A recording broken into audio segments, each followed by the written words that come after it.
Good morning, good afternoon, good evening, whenever you happen to be watching this. Welcome along to my first ever F1 video on the channel. Very excited to be bringing this content to you. For my regular subscribers, do not panic. Football and non-league content is not disappearing. This is just something extra that I want to do, and I now feel in a position and confident enough to talk to you guys about F1. So yeah, if you are new to the channel and you like this kind of content, you want to see more of it, make sure you hit the subscribe button and also that thumbs up. I went a little bit early with the thumbs up, didn't I? But make sure you hit it, and also let me know your predictions for the upcoming season down in the comment section. I will reply to every single one that you put in. But the first part of the video, we're going to be going through the constructors 1 to 10, and then the second part of it is going to be the drivers 1 to 20. And what I want, as I said, you guys, is to let me know your thoughts and whether or not you agree with my selections. Let's just try and have a little bit of fun with it. But without much further ado, let's get into it. So, as I said, the first part is going to be the 1 to 10. And no surprise who is going to be finishing in 10th place. It is Williams. Now, look, let's talk about the positives with Williams, right? So there are a few. Look, first of all, they've turned up to pre-season on time, which is great. You know, this is exactly what we want from them. The car looks better than last year, so that's point number 2. And point 3 is that George Russell has had a full season under his belt. And so there's no nerves, there's no... Well, there will be a little bit of nerves because you're in a Formula 1 car. Of course you're going to have a little bit of nerves, but there's none of the, you know, what am I expecting from this track? What am I expecting from the car? He's had a full season to really get to grips with what it is he's dealing with. And I think out of the two drivers, if there is ever going to be a chance to collect points, it is going to be him. That will do it ahead of Latifi. For me, I think it's really going to take some exceptional circumstances to really get Williams any points on the board. You're talking a crash or bad weather or something along those lines. But they are improving and going in the right direction. We want a whole competitive, 10 constructors cars on track. So the better Williams can do throughout the course of this season and moving forward, it's going to be better. In 9th place, now this might be controversial, but it might not be. But based on what I've seen from other predictions, I am going with Haas. A lot of people have Haas maybe in 8th, ahead of other teams. But for me, I'm putting Haas in 9th place. Look, granted, I've only been following the sport for 3 or 4 years, but I just can't see what Haas's thinking is between keeping Magnussen and and Romain Grosjean as their 2 drivers. The car was bad. The drivers were bad. There was infighting. There was different things going on the track between the 2 of them. The decision to keep both of them, when you've got somebody like Hülkenberg who's ready to come in from Renault, where's the logic? I can't see where Haas are going as a team. But as I said, I've got those guys in 9th. In 8th place, I've gone for Alfa Romeo. Look, out of the 2 drivers, if anyone's going to collect points, it's going to be Raikkonen. I am not sold on Giovinazzi. I don't know what it is about him. I just can't see him being a proper pro moving on to the better teams in the constructors. As I said, I like Raikkonen. I think it's going to be him that collects the points, but I think they'll get more than Haas, but I don't think they're going to be that competitive this year. Then in 7th place, I've gone for Alpha Tauri. Now again, this might be controversial. I've seen a lot of predictions where people have got Renault below them, but I think if you compare the cars, there's not a huge amount between the 2 of them. And if I'm being brutally honest, for me personally, I prefer Ricciardo and Ocon to the guys at AlphaTauri. Now, look, Gasly is far more comfortable in this car than he ever was at Red Bull. So I think having him there will be the main guy to collect points for AlphaTauri.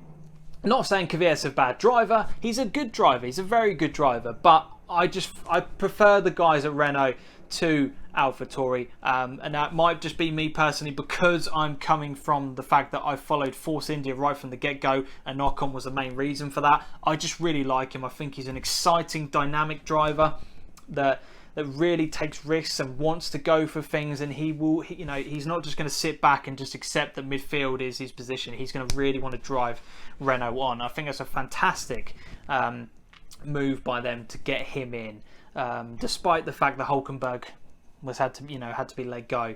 But I think Ocon is a great move for the future. So they're in 6th place. Now, I've mentioned I'm a Racing Point fan. Sergio Perez is my guy. If I talk about him too much, it's just going to become the Sergio Perez show. But I think this may get twisted in the wrong way, but I honestly think Sergio Perez, if you put every guy in the same car and ask them to race, I think Sergio Perez will finish in the top 3. And that's not just me. Like I said, I could just be me being really biased, and because I love him. He's a quality driver. But, like I said, I'm a Racing Point fan. I get why people are putting him in 4th, but I am going with Racing Point to finish 5th. And the reason being is I think the car is going to start off quite well at the beginning of the year. Obviously, the jokes, Mercedes, 2019 2.0, I get it. I understand it. It's funny to look at the car. Let's not accuse people of doing certain things, but it's quite obvious what they've done in terms of the Mercedes design. I'm not sold on Stroll. I'm not entirely convinced by him moving forward. I think the decision to replace him with Ocon with him was an odd one, and we all know the reasons why. But I just can't see the longevity of the car throughout the whole season. And I think what the guys at McLaren are doing is fantastic. Lando Norris and Carlos Sainz is a fantastic partnership. The car is good, the drivers are good, and I think ultimately they are going to pip Racing Point to 4th place. But as I said, let me know what you think in the comment section down below, because a lot of people are putting Racing Point ahead of them. Do you see it happening? Let me know. The top 3, I think most people will go with this order. Ferrari in 3rd, Red Bull 2nd, Mercedes top. Look, Ferrari, it's so disappointing to see the car where it is, because I'm interested in the midfield battle because I am a Racing Point fan. However, you want to see a competitive top of the field to, ideally attract new fans and to make the races exciting. Because ultimately, what is sport about? It's about winning.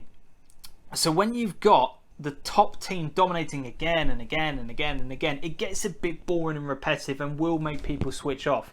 But the Ferrari car, and in particular Sebastian Vettel, are just not up to it. I can honestly see at the end of this season Ferrari getting rid of Vettel and bringing somebody else in. Who that will be, I don't know, but I think a decision has to be made there, because Vettel is not looking how he used to, and the car needs some dramatic improvement. So I think they're going to finish in 3rd. Red Bull will be 2nd. Verstappen is a quality driver. He needs to have a car ready to compete for championships. It's all well and good winning the occasional race, but I think it's going to come a point where he starts to get a bit frustrated with the situation. I think Red Bull will get more points than Ferrari, but that's my prediction. And at the top is going to be Mercedes, isn't it? Lewis Hamilton, spoiler, is going to win the Drivers' Championship. I said there's not really much to say about the top 3, is there? But what do you make of all the predictions? As I said, let me know in the comment section. But let's get into the top 20 of F1 drivers. So if we start off with the bottom 2, it's going to be Latifi and George Russell. I can't see anybody else finishing below them. But as I said, I think Russell, out of the 2, will get more points than Latifi. So that's why I'm pipping those guys there. 18th, I'm going with Romain Grosjean, and then Giovinazzi in 17th place. It literally was a toss of a coin to see who was going to finish lower. I just think that ultimately the Romeo car is better than the Haas, so that's why I've got them round in that particular order. Then we've got Magnussen in 16th and Raikkonen in 15th. Again, just the fact that Raikkonen is a better driver than Magnussen, but I just don't rate Giovinazzi, so I think Magnussen will pick up slightly more points than him. 14th and 13th is Kvyat and Gasly. I'm just looking at my list, by the way. So Kvyat and Gasly, 14th and 13th. Again, I think that, this midfield pack could shift around quite a lot, but based on my ordering, I think that those guys will finish in that particular place. To complete the bottom half of this particular table, so to speak, is going to be Ricciardo and Stroll. I think because of the fact that the Racing Point car is slightly better than the Reynolds, I'm going with Ricciardo in 12th and Stroll in 11th. Now this might be me being really biased because I've put Ocon in 10th, who I've really rated as a driver, and I was gutted when Racing Point let him go. But I've got him finishing ahead of Ricciardo, so let me know whether or not you think that will happen, or is Ricciardo's experience going to dominate Ocon? Let me know. But we've got Norris in 9th to complete 9th and 10th. Out of those two drivers, I think the Sainz will collect more points than Norris, but I'm really excited about Norris and his future within the sport. I've then got Perez in 8th and Sainz in 7th. I think, again, I've already talked about it. Perez, out of the two drivers for Racing Point, is going to be the one to collect up more points. And Sainz is a very underrated driver. He's a, like I said, I think he's quality. Then I've got Vettel in 6th. I was tempted to put Vettel below Sainz, but I don't think it's going to be that bad as what people are anticipating, and including myself.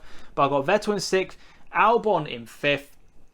I then got Leclerc behind Verstappen. I don't think Verstappen is going to collect as many points as Bottas in 2nd, and then Hamilton 1st. I think that is, based on how I've positioned things, that is the order I'm going with. Now, as I said, all it takes is for one team to suddenly go, oh, that car's actually a lot better than we anticipated, and all of a sudden this completely goes out the window. But let me know what you make of those predictions, and let me know your thoughts in the comment section. As I said, I do plan on doing more F1 content. I'm going to be doing stuff throughout the year. I think maybe doing 2 races reviews at a time. I'm not entirely sure. Or maybe do a show where I get you guys involved with your comments and your thoughts on a race, and then just reacting to it at certain points during the week, where after the race has taken place, etc. But let me know if you are interested in it. I'm interested in doing this content, so let me know what you want from me, and I will produce it. We'll do it that way. But if you've enjoyed it, hit the thumbs up, subscribe if you want more content, and make sure you hit the notification bell so that when the videos do pop up, you are the first to know about it. But as I said, more importantly, let me know in the comments your predictions. I want to hear from you guys. Thank you very much for watching my first F1 video. I hope you've enjoyed it. Until next time, as always on the channel though, adios. Yes. Whew, that was good. I enjoyed that.